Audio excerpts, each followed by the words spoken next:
Yes, guys, welcome back to another episode of Teams at Brighton, and it is the last episode of the season, ladies and gentlemen. And what a season it has been! It's been one to remember for sure, Richie, for oh so many reasons. But look, we'll talk about the season as a whole later on, and of course, who to look forward to seeing in Europa League. Let's talk about the Villa match because interesting match for sure, wasn't it? Yes, I think there are several main takeaways. Before the game, I was a bit surprised at the lineup. 6 changes for Brighton. Obviously, he did have to ring the change because he played so many games, but young Yasin Ayari was given his Premier League debut. Dunk once again, not in the starting lineup. Undav in the team. No Caicedo, no Mitoma.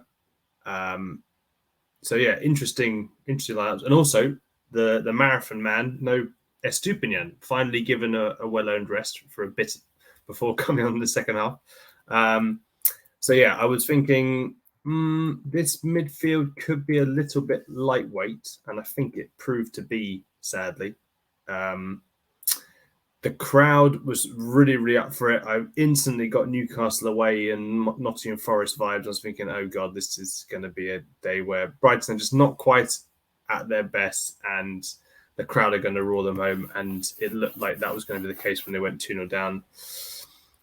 And then finally, the referee, David Coote, had an appalling game. So, yes, as you said off air, Tom, thank God that there was nothing riding on this game for Brighton because it really could have gone horribly wrong, especially with Tottenham and obviously Aston Villa winning. So in the end, it was just a day where I think the feeling amongst most fans would have been, oh, well, we've come sixth. Doesn't matter. Good day out. An amazing season. Not at our best today. Still had chances to at least get something from the game, and the amount of chances we created. The officiating in the Premier League just needs to get better. It's one of those things where you go, for example, Championship players don't play in the Premier League sometimes because they're not good enough. But there's not that sort of a hierarchy with referees in terms of quality. There might be in terms of Championship referees, but it feels that there are so many Championship referees or League One referees. There are not really top tier officials, unfortunately. So despite Howard Webb's efforts to have be more proactive and accountable and transparent, I think the sort of the quality of the stock that they have isn't great. So yes, what about you, Tom? Yeah, it was an interesting one, wasn't it? It's safe to say that the referee, David Coote, was probably a little bit influenced by the crowd, shall we say. And look, Villa Park is a very intimidating crowd. If you've got them on your back, you're going to be in for a very difficult 90 minutes. But there were times where you just felt Coote tried to do a lot of nothing and then found a lot on nothing. He couldn't find the right fouls, and he whistled at the wrong time. He played advantage at the wrong time. Let the ball continue and all that kind of stuff. It just didn't seem like as if he had full control in the game. And you could see from Gross, he was frustrated. McAllister got a few tasty challenges in him, and he was getting annoyed. You got just a frustrated Brighton side in that match, and God knows what would have happened if there was something at stake for us. But I think I speak for a lot of Brighton fans on the day, and that they were hoping for Villa to win. And speaking to a fair few fans, they said we want Villa to win today. We want Villa to go to Europe because we don't want Spurs to. Still, we've got a lot of Brighton fans who are still very, very, very bitter from that VAR shambles of a performance at the Spurs stadium. And Villa were up for it from the word go. I think they were definitely the better side for best part of 70 minutes. And then towards the end, they knew that they didn't have to worry too much and just pass the ball for around. that long? I didn't think it was that clear cut. I think it was. For me, I think it was. I think in terms of who's got the clear cut chances, it was definitely Villa. I think they tested our goalkeeper more than we tested Emi Martinez. I thought they had essence of control. If you can understand what Unai Emery's all about in terms of time wasting and cutting the chances when they can. Even when we had quite a fair bit of the ball, it just didn't seem we had that same motion that we used to under the Zerbi. And I think that's down to Emery's tactics off the ball as well. He's very, very good at that. And it's always so underappreciated by opposition managers. And I think that's why it's worked a treat for Villa this season, because of how Emery sets his side up off the ball when they're defending. And it's difficult to read, it's difficult to approach, because he adapts it so well. And I really did think that we just didn't have that kind of sense of control that we're used to in the game. But I'll take it. We'll take it as it is, because we didn't need to win. We didn't need a result. We win 6th, we lose 6th, draw 6th. We had nothing to play for. But can't complain. I was quite pleased to see Yasin Yari play. I wouldn't say he had the best of full debuts. You could definitely get a sense of that because he came off at half time. But I think it was very much a welcome to the Premier League moment for him, and he'll just take the positives, as someone used to say, and then just move on from there and improve, because I think he looks like a good little baller for the future, and I'm sure he's going to get plenty of opportunities. But what broke my heart at the end of it was McAllister. He was absolutely in bits when they all came to us in the crowd. De Zerbi's just got his arm around him, just pointing to him, so all singing McAllister's name. But it was great fun. I really enjoyed it. And then afterwards, going out of the grounds, just loads of Villa fans just coming up to us, just jumping up and down. We're all going on a European tour. It was great. Grown men just hugging each other over just the slightest thing in the sport. It was great. Loved it. Yeah, there was certainly a whole sort of cavalcade of emotions at full time. Obviously, obviously we've spoken about the game itself, but McAllister might have grabbed the headlines overall. Obviously, he was seen crying his eyes out at the full-time whistle in what looked like an apparent goodbye. Sorry, got a frog in my throat. So he could be seen being consoled by Lewis Dunk. De Zerbi was sort of pointing to him, I think, saying, give him all the acclaim and the praise. Brighton's World Cup winner. You don't say that very often. So it did look like it could be a goodbye. Just going to refer to some comments that De Zerbi said after the match. In typical honest fashion, he says, "I think it can be the last game of Alexis McAllister and Moises Caicedo. I am really sorry because they are two great people and two great players. But the policy of Brighton is like this, and we have to accept. I think it is right that they can leave, they can change teams, and they can play at a higher level. We are ready, I think. We have to find other big players to play without Alexis and Moises." So that does seem as if they could be off both of them, which would be a humongous loss for Brighton. I think, of all the sort of success that Brighton have had over the years in the transfer market recently, I think this might be the toughest test of all, finding a way to replace both of them. I think, personally, I believe that McAllister is easier to replace. Caicedo, for me, that's a real tough task, because when Brighton had Basuma, I don't think many would have thought that Caicedo would have been even better when he was signed initially and then was, not playing at Brighton, then was shipped out on loan to Beershot.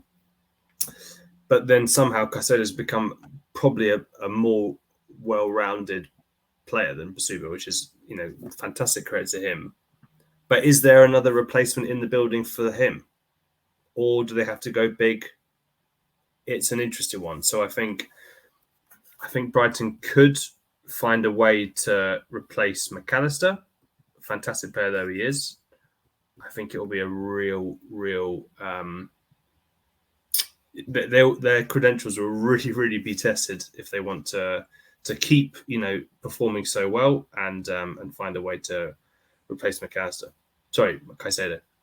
Yeah, I agree. I think Moises Caicedo is an absolute Rolls Royce of a midfielder. He's just so good. He's such a good ball winning midfielder where he rarely puts a foot wrong, and he's great on the ball as well, which is an added bonus, especially at that high level when you look for ball winning midfielders. They are destined for bigger and better things. I'm still secretly hoping we could keep at least one of them, particularly McAllister. I like to think that because Liverpool have got Europa League, that I think we could just be like, look, just enjoy it for one season, enjoy it for one more. We've got here, enjoy the fruits of your labour here, and then go off to Champions League football with Liverpool because they're guaranteed they'll be top four next season, no doubt in my mind. But having said that, you're going to be in for brand new projects, chasing Champions League football. Yeah, you've got European football, but you're going to be part of the next phase in Jurgen Klopp's time at Liverpool. There's a lot there that's very, very promising, and it's going to be hard to keep both McAllister and Caicedo. I hope it's a little bit of mind games from De Zerbi to hopefully do some reverse psychology to keep them both, but I mean, that's wishful thinking, really. So it will be interesting to see what we do to replace them. It was interesting to hear about De Zerbi's comments after the game as well, saying we're not ready for football 3 times a week. So that to me tells me that we're going to be quite busy in the transfer market. We've already got João Pedro in. Talks of James Milner coming in as well. It will definitely be beneficial for us. So The there are, Dortmund guy as well. yeah, I keep on forgetting about him as well. The Dortmund lad. So Mahmoud we are, Dahoud. yeah, we're moving about in the transfer market, which is great to see. And I think that's kind of us covering our losses as well in January, when in hindsight we probably should have recruited a little bit more. De Zerbi, we all know he wasn't happy with the Albion's transfer activities in January, and it could have been a completely different story at the end of the season. Fortunately, it's not. So I'm hoping that we can actually really move on forward and really recruit quickly, and all of them get a full pre-season in their head, so they all gel very quickly for when the season starts. Because come September, it's going to be very, very busy for us for sure. Yes, and one, I guess, just to push back on the point that you made there, I guess you could say that maybe they should have strengthened, but Brighton still came 6th. I mean, that's an unbelievable achievement. I guess if you're being even more glass half empty, you could say, yeah, we could have strengthened. It could have been a top 4. But yeah, the achievement from the team is just been unbelievable.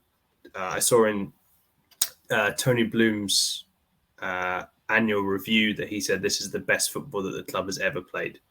And I don't think, any would argue just the amount of plaudits coming the way of De Zerbi for the way he sets Brighton up, Guardiola, Klopp, the list goes on in terms of sort of the admiration coming Brighton's way. But yeah, I mean, it's just a fantastic season. But looking ahead to next season, Tom, you've done a little bit of planning ahead or looking ahead as to who Brighton could face on Europe. Do you want to just run through the potential opponents?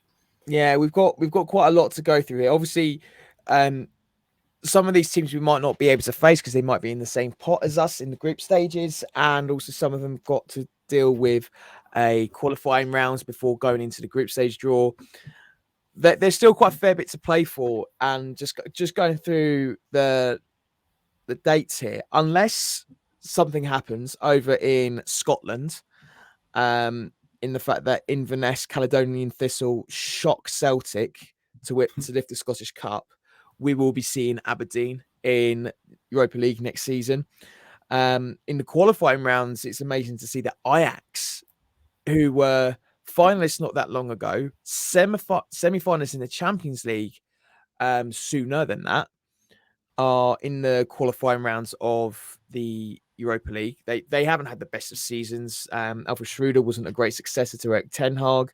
John Heighton are full of promise, but fell off the bandwagon a little bit towards the end of it. So it'd be interesting to see how Ajax fare in Europa League. One team that's confirmed in League 1 is Marseille on league merit. We also have Toulouse to consider as well after they won the Coupe de France. Serie A is going to be an interesting one. 2 places up for grabs, and it's between Atalanta, Roma, and Juventus in the last game of the season. And Atalanta, big rivals to Brescia, where De Zerbi's from, and he hates Atalanta, so that could be an interesting one. So there's a great twist there already. Like, you could just imagine how much he'll be really up for that if we get them in our draw. And a knee slide incoming if we score. Exactly. Looking over to Spain, Real Betis and Villarreal have qualified in Ligue 1 on their league positions. Villarreal, is a great one if you're a fan of Benidorm. So Brighton taking over Benidorm and then making the short trip down to the Yellow Submarine on the Thursday night. Why not? Real Betis is probably more frequent place in Spain, shall we say. Again, another great choice. Next door to Spain in Portugal, Sporting CP. We've got the chance there, so potential trip to beautiful Lisbon too. Again, the blue and white taking over there. They might get a bit confused thinking we're Porto fans, but let's hope not.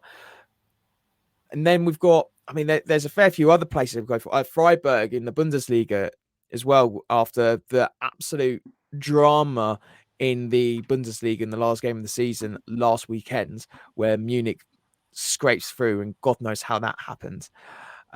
Austria down in the playoff rounds, Lask. In Serbia, we have Last but not Čukarički. least. Yay, there we go. Serbia is, I'm probably going to butcher this pronunciation, but it's Čukarički, who finished 3rd in the Serbian league. We've got Antwerp as well in Belgium, but they could still reach the Champions League, I think, if they finish 2nd in their respective league. I don't think that's the case for them, though, because I tell a lie. Yes, they can, because they're tied with none other than Tony Bloom's Royal Union Saint-Gilloise. So they're level on points with each other going into the last game of the season. Be very interesting to see what happens next there. That will be decided on Sunday. Yes, Sunday. So Antwerp will go there. So probably be Genk unless Genk beat Antwerp and USG beat Club Brugge. We'll be welcoming Antwerp into Europa League.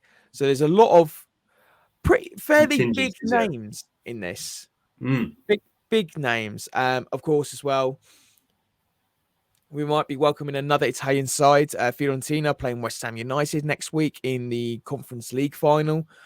It'd be interesting to see if another Italian side can win that one, or if it's going to be West Ham that will be joining us in Europa League. Again, be hilarious to see West Ham there, considering the fact that they haven't had the best of seasons, really, and they've been flirting with relegation more than they have done with Europa League spots in the league.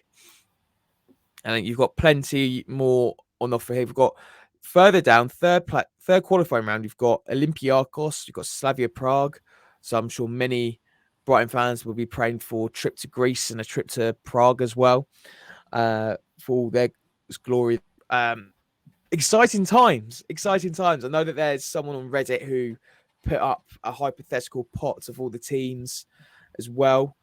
Again, PSV Eindhoven could potentially drop down. We've got Champions League spots from the third qualifying round dropping down to the Europa League group stages. So there's plenty there at our disposal where we could be facing really strong teams.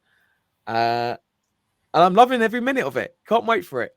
1st of September is the group stage draw. So be sure to bookmark that, book it off so that you could book all the hypothetical flights that you can possibly imagine. I don't know when the fixtures are out. I assume it's like the day after or some point the following week, because it's got to be a quick turnaround. Because the first group stage game is 20 days after the group stage draw, so there's no messing about when it comes to looking for the cheap deals to fly out to XYZ. So see what happens. Yeah, I mean, yeah, some of those names. Who are the? Just I guess if you got who's the? What's your ideal dream group there? Just look at maybe the biggest, best locations. Oh, okay. Well, let's base it on someone on Reddit put forward the hypothetical projected pots. And if you see it, you see it on Reddit. We'll put it on the post on the YouTube channel as well, just for you to get an understanding of where I'm coming from with this. Obviously, in this, because of our coefficient being so low, we would be in pot 3. So from pot 1, you could have the likes of Roma and Ajax coming into this, Villarreal too. So pick those 3 out, and then Not just really Leverkusen as well. Don't Brighton and Leverkusen have an interesting link? Yes, but Leverkusen haven't got promotion to didn't qualify. It's Freiburg. There you go. They do, and it would have been. I think that would have been fantastic. The relationship that Brighton fans and Leverkusen fans have is one that I really, really like. But sadly, Leverkusen finished 6th, so they're in the Conference League for next season. That was more or less secured a couple of weeks ago. They just haven't been on the great run at the moment towards the end of it. So it'll be interesting to see what Xabi Alonso does next season. Looking ahead to all the other games that we could have, again, potentially looking at Atalanta, potentially a trip to Rome or Turin, and that will probably most likely be in either pot 1 or 2. I think our it's a tough one. I don't know who I fancy. I just fancy all of them. I fancy taking them all on. We'll take them all on. We'll just create our own Super League. That's what I reckon we should do. Just host it at the Amex and then have home advantage and then just win it all. But there's some ridiculous names in here, like Karabag potentially in Azerbaijan. Who fancies a trip to Baku, ladies and gentlemen? Big trips to Astana in Kazakhstan, perhaps, or go to Maccabi Haifa in Israel. There are potential to go to Ukraine or again face Freiburg in Germany. We've got Sheriff Tiraspol over in Macedonia. Monaco can't do it. Ferencváros in Hungary as well. So there's plenty of European trips at disposal. I think you're going to have to ask me when the seasons are over everywhere else for me to get a better understanding on who we could face and what's the dream draw. Yes, well, definitely exciting times. Looking a little bit further ahead, obviously Brighton have a massive summer in store, potentially with McAllister and Caicedo leaving. Just want to ask Tom, do you think Brighton need to strengthen basically in every single position? Because just quickly, it's uncertain about Sanchez. Lamptey's obviously been injured quite a lot of right back. So I guess if he stays fit, then him and Veltman can rotate. But Estupiñán played a crazy amount of games, had no breaks. And I think they need to strengthen left back. Levi Colwill, don't know what's going to happen to him. And for me, Colwill has actually overtaken Webster in the pecking order. I think his performances are just better at the moment. So I think they need more strength and depth at centre back. Obviously, midfield, if McAllister and Caicedo go. Potentially even up front. I mean, it's interesting to see what happens with some of the loanee guys. You got obviously Simon Adingra, you got Steven Alzate, you got Zakiri, Abdesima. This is a huge summer for Brighton, is it not? It is, and that absolutely. And I know we touched on this in the previous episode about the loan players. Just to give you a run through of what we've got here according to the transfer marks, I'm pretty sure there's a couple of players we've also missed out here. And probably because they consider them as under 21s. So you've got Kasper Kozlowski, who is in Eredivisie at the moment with Vitesse, 19-year-old, very, very highly thought of Polish midfielder. I think he's got a chance to maybe stake a claim in the pre-season. Abdallah Sima, he's been so unlucky with injuries, and playing for a team like Angus in Ligue 1, who were just, well, they were just dead certs to go down, and they haven't had really a season to remember. And I don't think Sima wants to look fondly at the season just gone. But then you've got Simon Adingra, who has been sensational for USG. 21 years old. He's keen to just really push on. Ivory Coast winger. He's got bags of talent, and I think he'd be someone that can really compete with Matoma on that left wing, and adds depth there as well. Aaron Connolly, no, just no. I think being in that championship outfit and really just I think he's had his chance and it just hasn't worked out for him, and I think it'll be a good time for him to just go somewhere. If that's going to be a case of going back out on loan and just run the contract down, so be it. And I mean, Steven Alzate, I'm a big Alzate fan. I think he's great. I think he's a really, really good central midfielder. But he's enjoyed his time at Stade Liège, and I think they've made it no secret that they want to keep him. Whether I can't remember if it was a loan to buy, but it'd be interesting to see what happens in the preseason. I would like to see him have the chance to work under De Zerbi. I think if Alzate was in the squad when De Zerbi was here, I think we'll be talking about a very different Alzate. I think he's one that he can definitely be putting an arm around him and show him his belief in the same way that he has done with Solly March. Michael Kabovnik, the left back, who then said that he's a central midfielder. He was on loan at Fortuna Dusseldorf. No, again, someone that I think isn't going to fit the model for us. So I think he's going to be someone that just needs to be put to the side. Centre back Hayden Roberts. He's full of promise. His contract does expire this summer, I believe. Just to add, just a bit of news on that. So he basically took to social media this week, and he said, and I quote, "Thank you for everything over the last 8 years. I'm looking forward to what God has next for me." So he's essentially said goodbye to Brighton. The Brighton-born defender, 21 years old, spent this season on loan at Derby County, and then a couple of seasons ago was at Rochdale.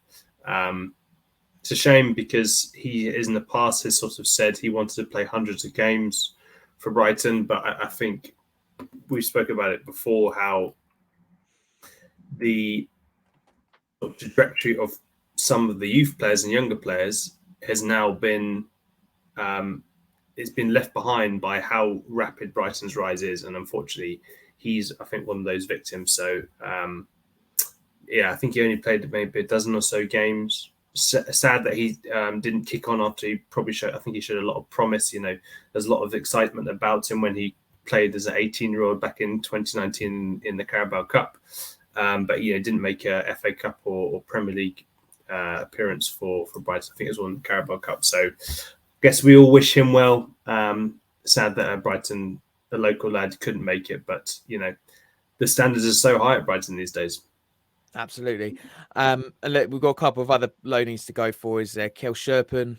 Again, I don't think he's got himself a bit of a future at the club. It'd be interesting to see what happens. But again, he got shipped over to Vitesse, and again, I don't think it's really works out well for him over there either.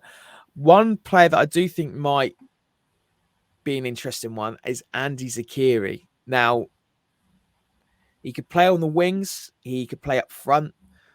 But with Danny Welbeck, Denis Undav, and now Evan Ferguson and João Pedro in the mix, will Zakiri be keen to keep him there as a rotation player?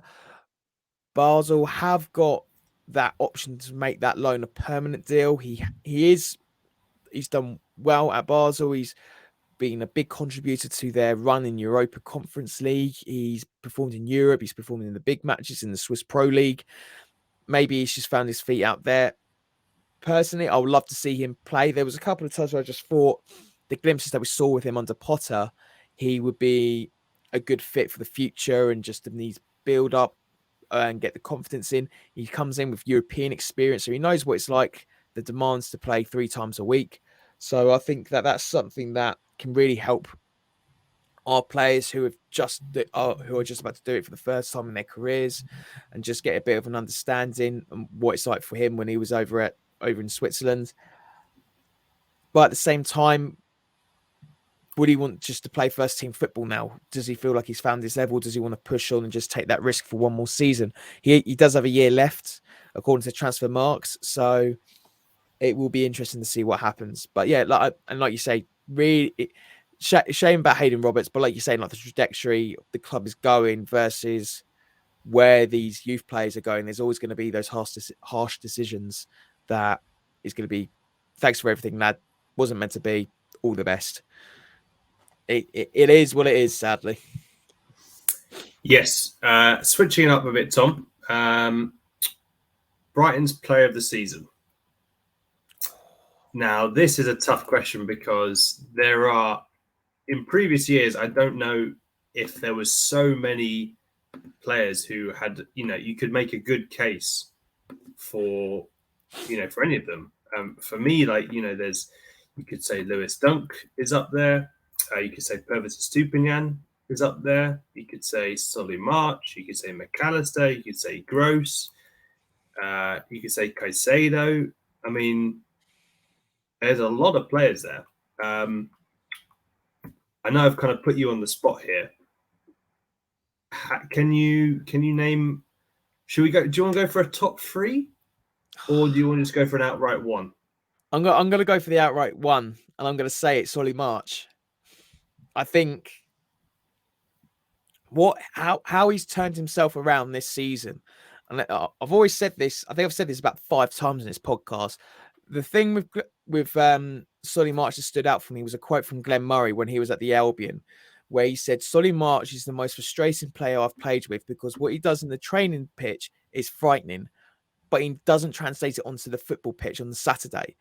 And he's repeated that a couple of times actually for BBC Sport. And now you actually see what he is capable of this season. And I don't even think we're actually seeing the peak Solly March yet, because De Zerbi's just pushing him more and more and more. He got a brand new contract this season. He fully deserves it. You could tell that De Zerbi absolutely loves him. I mean, him just walking into the office and just singing his name, it's just, one, it's just hilarious. And 2, just shows how much De Zerbi gets it as well. I'd be really, really excited to see what Solly March does the following season. Second place for me would be Pascal Gross, just for just the pure rose tinted glasses that I wear, because I just love that beautiful German. He's nicknamed De Kaiser for a reason. He's been such a good leader in that midfield, and he's an attacking minded midfielder. He creates so many chances, and outside the traditional top 6, his stats are better than anyone else's. But he also comes in at right back. He's also filled in at left back. He's worked really well as a vice captain. He gets the club as well. He kind of knows where the next level needs to be, and he pushes himself. And I mean, the guy's in his 30s now, and I think he shows no sign of stopping either. So I think he comes in as a close second place. And then third's a tricky one. It could be any of McAllister, Caicedo, Estupinan, Mitoma. Any of them really can get a mention there. And I think if you asked fans for their top 3, all 3 will be different, and you can't really argue with it, because the way this team has played this season has been incredible, and the way that they have played themselves as individuals has been incredible, and the link-up play has been incredible. How De Zerbi has set them up, incredible. So it's going to be an interesting one to see what the announcement is going to be. End of season, we've got Europa League to look forward to, but for me, Solly March gets it. What about you? Yeah, I was umming and ahhing about who to pick. I think my top three, I think my number one is Caicedo. I just think Brighton, if you, and I guess there's sort of different criteria that you could say. So, for example, you might say that Solly March is the most improved player. He scored 8 goals and bagged 8 assists in all competitions. But for me, just in terms of a player that's so important, and I think Brighton are not as good, nearly as good a team without him. I think Caicedo, just for the consistency, just for the number of different sort of roles he can play in midfield, also his versatility dropping at right back. I just think he has been fantastic. I think the next thing, if possible, you could add maybe say, I mean, this is quite harsh, but if he can add like a couple more goals into his game, that would just make him, one of the best. So I'd probably just give it to Caicedo. For a while, I was thinking Matoma, but he's then had a bit of the last couple of months. I think I wouldn't say he's been found out, but I think there's a number of defenders who've done a decent job on him. The goals have sort of dried up a little bit, but there was a stretch between, I'd say, like before the World Cup to maybe February, March time where he was just unplayable. He was fantastic to watch. It was just so exciting. He's my sort of player with the X factor when he really gets going. It's just I really feel for defenders because it must be terrifying. I'd say number 2. I think I might join you there. I think Pascal Gross.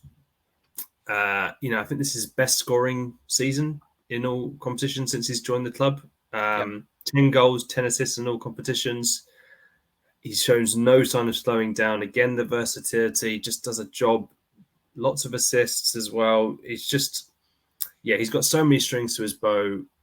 And also, we talked about it previously. He was the one who popped up with that goal against Southampton just to ease the nerves and secure Brighton Europe. So I think, yes, number 2 is Pascal Gross. Number 3, I think, March is up there. McAllister. I think I'm going to go with Estupiñán because that was a position where Brighton had obviously lost their previous player of the year in Marc Cucurella, who was a revelation, brilliant signing for 15 or so million. And you're thinking, oof, God, this is going to be big shoes to fill. And he's turned out to be a better player. He is maybe not as versatile, but that's... Sorry? I called it as well. I said Estupiñán would be better than Cucurella. Nice one. But he got 7 assists in all competitions this season, which is pretty impressive for a left back. Got a goal as well. Finally, should have been more against Palace, obviously. But just in terms of the bar was set very, very high, and for him to come in and raise it even further is massive credit to him. He's got a lot of talent, just boundless energy running up and down that touchline. Fantastic to see. I think he would be my number 3. But honourable mentions to Solly March. Obviously, Alexis McAllister was a top scorer with 12 goals, but he did score quite a few penalty goals, which I'm not trying to, dismiss that, but I just think that maybe just adds it to it, pads his stats up a little bit. And then Lewis Dunk as well. So, yes, there would be my top 3. There you go. You can't argue with that. It's different, but like I said earlier, you can't argue with it because they all deserve a spot in the top 3. But it'd be interesting to see what the awards ceremony is going to be like at the end of the season. I don't know when that is actually. They usually they do it before the end of the season. So maybe they were just they didn't want to flirt with it. They didn't want to tempt fate, did they? Yes, I wonder because I think it might be a case of